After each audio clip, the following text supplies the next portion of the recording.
तो इस तरह से आपने देखा कि रूसो के समझौते के द्वारा व्यक्ति अपने अधिकारों का जो समर्पण करता है वो किसी विशेष व्यक्ति के प्रति नहीं करता, बल्कि संपूर्ण समाज के लिए करता है। और व्यक्ति अब अकेला रहने के स्थान पर एक बड़े और वृहद समाज का अंग बन जाता है। इस समझौते के आधार पर जन्म होता है सामान्य इच्छा का। ये सामान्य इच्छा सभी व्यक्तियों के लिए सर्वोच्च होती है और हर व्यक्ति उसके अधीन होता है। रूसो के समझौते में ये सामान्य इच्छा ही राज्य है, प्रभु है, शक्ति है, वह सभी कुछ है। ये सामान्य इच्छा हमेशा ही न्याय से परिपूर्ण होती है और इसका लक्ष्य होता है जनता का कल्याण। रूसो कहता है कि व्यक्ति स्वयं अपने हित के बारे में अच्छी तरह से विचार नहीं कर सकता। उसका हित तो सामान्य इच्छा द्वारा बताए गए मार्ग पर चलने में ही है। तो फिर ये सामान्य इच्छा क्या है, कैसे बनती है ये? रूसो का सामान्य इच्छा का सिद्धांत उसके दर्शन का एक बहुत महत्वपूर्ण अंग है। इसको समझने के लिए हमें दो प्रकार की इच्छाओं का मतलब समझना पड़ेगा। एक तो यथार्थ इच्छा यानी एक्चुअल विल, और दूसरी आदर्श इच्छा या रियल विल। व्यक्ति के अंदर दो प्रकार की इच्छाएं होती हैं। पहली तो होती है यथार्थ इच्छा। जो यथार्थ इच्छा होती है मनुष्य की, उसका लक्ष्य होता है सिर्फ अपनी इच्छा को पूरा करना, अपने स्वार्थ की पूर्ति करना। और जो आदर्श इच्छा होती है, उसका लक्ष्य संपूर्ण समाज का कल्याण होता है।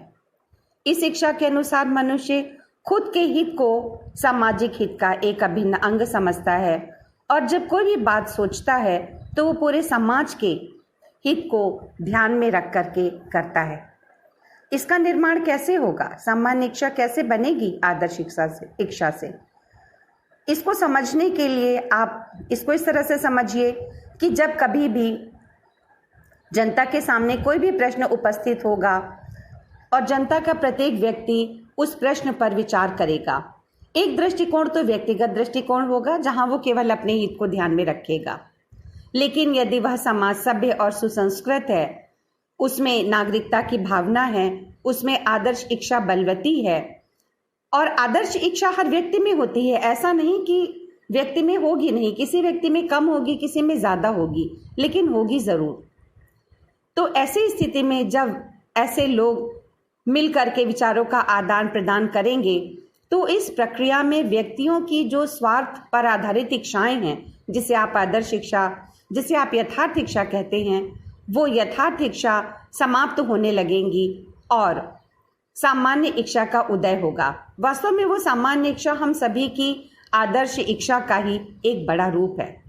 जब हम पारस्परिक विचार विमर्श करते हैं, विनिमय करते हैं, तो हमारी व्यक्तिगत इच्छाएं परिष्कृत हो जाती हैं और हमारी इच्छा का सर्वोत्तम रूप प्रकट होता है, जो कि सामान्य इच्छा है। और ये सामान्य इच्छा हमारे अंदर ही व्याप्त आदर्श इच्छा का एक बड़ा रूप है। इस इच्छा के द्वारा अब हम पूरे समाज की भलाई को सामने रख करके एक बड़े हित के बारे में सोच रहे हैं। तो रूसो कहता है कि समाज में यही सामान्य इच्छा संप्रभु होती है। इस सामान्य इच्छा की अनेक विशेषताएं हैं। सबसे पहली बात तो उसका सबसे बड़ा लक्षण है उसकी एकता और अखंडता। दूसरी विशेषता है अदेयता। यह किसी व्यक्तियों को दी नहीं जा सकती है। इसी आधार पर रूसो कहता है कि हमें प्रतिनिधियों को नियुक्त नहीं करना चाहिए। वह राजनीतिक दलों, संसद वगैरह में विश्वास नहीं करता, पूरी तरह से प्रत्यक्ष प्रजातंत्र में विश्वास करता है। वो कहता है कि सामान्य इच्छा प्रतिनिधियों द्वारा व्यक्त किए जाने के योग्य नहीं होती है।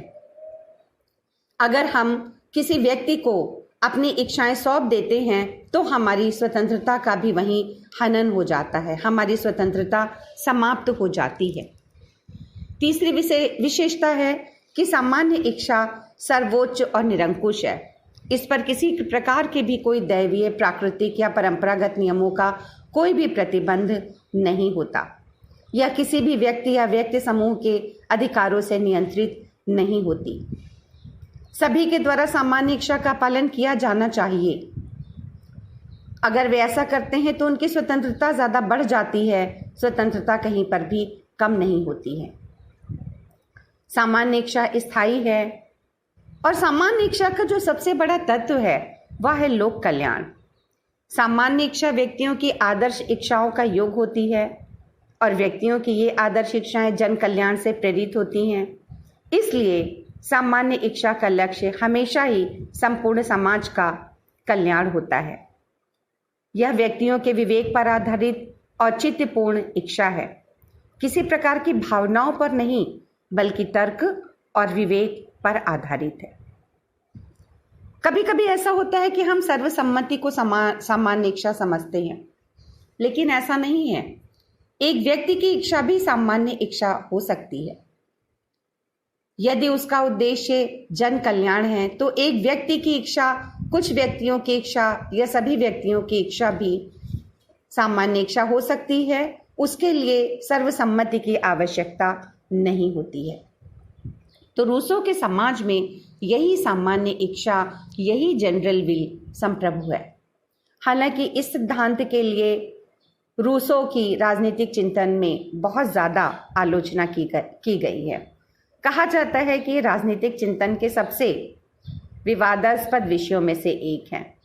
बहुत सारे विचारकों ने उनकी सामान्य इच्छा का सिद्धांत स्वीकार नहीं किया।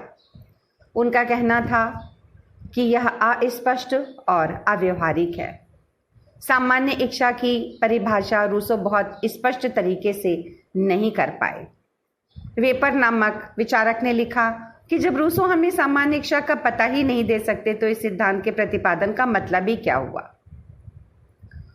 कुछ लोगों ने कहा कि यथार्थ इच्छा और आदर्श इच्छा में जो भेद किया है रूसो ने वो काल्पनिक है, वो सच नहीं है। ऐसा नहीं हो सकता कि व्यक्ति के अंदर दो इच्छाएं हो, एक अलग से यथार्थ इच्छा हो, दूसरी आदर्श इच्छा हो। फिर इससे बड़ी बात है कि सामान्य हित को हम कैसे समझेंगे। आखिर सामान्य हित है क्या? कैसे पता चलेगा कि इस कार्य का परिणाम जन कल्याण होगा? तो सामान्य हित की व्याख्या संभव न होने के कारण भी बड़ा मुश्किल है सामान्य इच्छा को समझना। और एक और बहुत बड़ा इसका दुरुपयोग हो सकता है कि मान लीजिए कि कोई अत्याचारी राजा अपने को जनता की सामान्य इच्छा का प्रतिनिधि मान ले और लोगों पर अत्याचार करने लगे, तो भी बहुत मुश्किल हो जाएगा। इस तरह से अनेक प्रकार की आलोचनाएं की गईं और सबसे बड़ी बात तो ये कहा गया कि जो आज के वर्तमान युग में प्रतिनिधि शासन है वहां पर तो सामान्य इच्छा का ये विचार बिल्कुल ही कार्यकारी रूप में भी परिणत नहीं किया जा सकता, क्योंकि वर्तमान समय में प्रत्यक्ष प्रजातंत्र बहुत कम है। ज़्यादातर हम राजनीतिक दलों की स्थापना करते हैं, उसके माध्यम से शासन में भाग लेते हैं। तो अनेक प्रकार की आलोचनाएं भी हैं सामान्य इच्छा की, लेकिन उसका महत्व भी है। आलोचनाओं का मतलब ये नहीं कि सामान्य इच्छा का सिद्धांत पूरी तरह एक बेकार सिद्धांत है। वास्तव में रूसो का सामान्य इच्छा का सिद्धांत प्रजातंत्र पर जोर देता है।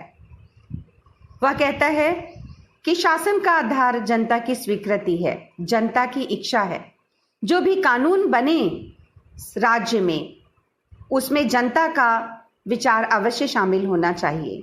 कोई भी कानून ऐसा ना हो जो जनता की इच्छा के बिना ही उसके ऊपर लागू कर दिया जाए।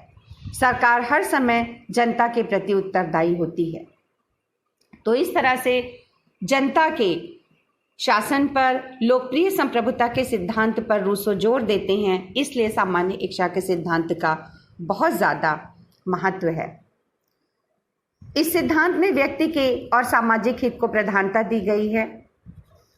यह सिद्धांत इस बात का प्रतिपादन करता है कि राज्य एक स्वाभाविक और अनिवार्य संस्था है और राज्य के द्वारा ही सामान्य इच्छा को क्रियात्मक रूप दिया जा सकता है। तो इन सब दृष्टियों से देखा जाए तो सामान्य इच्छा का बहुत महत्व है। तो निष्कर्ष रूप में हम ये कह सकते हैं कि रूसो के सामाजिक समझौते द्वारा जिस राजनीतिक समाज का जन्म हुआ उसके अंतर्गत किन्हीं व्यक्तियों का शासन नहीं बल्कि विधि का शासन या रूल ऑफ लॉ स्थापित होता है। रूसो हॉब्स या लॉक की तरह इस बात को नहीं कहता कि प्राकृतिक अवस्था में किसी प्रकार के प्राकृतिक नियम या प्राकृतिक विधियां प्रचलित थीं। उसके अनुसार कानून का अस्तित्व तो राजनीतिक समाज में ही संभव है।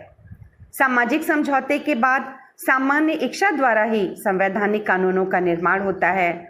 वही सभ्य समाज के सभी सदस्यों को स्वतंत्रता प्रदान करता है। चूंकि कानून सामान्य इच्छा का परिणाम है, इसलिए वे आवश्यक रूप से जनहित में होते हैं। तो इस प्रकार आपने देखा कि रूसो के सामाजिक समझौते का सबसे बड़ा उद्देश्य था उसे जनता के शासन की ओर ले जाना। इसीलिए जहां हॉब्स के सामाजिक समझौते से निरंकुश राजा जन्म लेता है और लॉक के समझौते से भी एक प्रकार से राजतंत्र ही स्थापित होता है, चाहे वह संवैधानिक ही क्यों ना हो, वहीं रूसो के विचारों से लोकप्रिय संप्रभुता की उत्पत्ति होती है। रूसो के ये विचार आधुनिक संविधानवाद के जनक भी हैं और साथ ही साथ आगे चलकर रूसो के विचारों का बहुत ज़्यादा बड़ा प्रभाव फ्रांसीसी क्रांति पर पड़ा। फ्रांसीसी क्रांति रूसो के विचारों से प्रेरित थी और फ्रेंच क्रांति के जो मूल मंत्र थे, समानता, स्वतंत्रता और बंधुत्व, ये वास्तव में रूसो के विचारों से ही प्रेरित थे। प्रारंभ से ही मैंने आपको बताया कि किस तरह से रूसो मनुष्य की स्वतंत्रता में विश्वास करता है। रूसो का मनुष्य आदिम अवस्था में रहता हुआ भी स्वतंत्र है और वो समान है। सभी लोग एक दूसरे के भाई बंधु हैं, क्योंकि वो अपनी आवश्यकताओं को मिलजुल करके पूरा करते हैं और उन्हें मिलजुल कर ही रहना चाहिए। तो इस तरह से रूसो के ये बहुत महत्वपूर्ण विचार थे, स्वतंत्रता, समानता और भाईचारे के। रूसो एक क्रांतिकारी विचारक थे।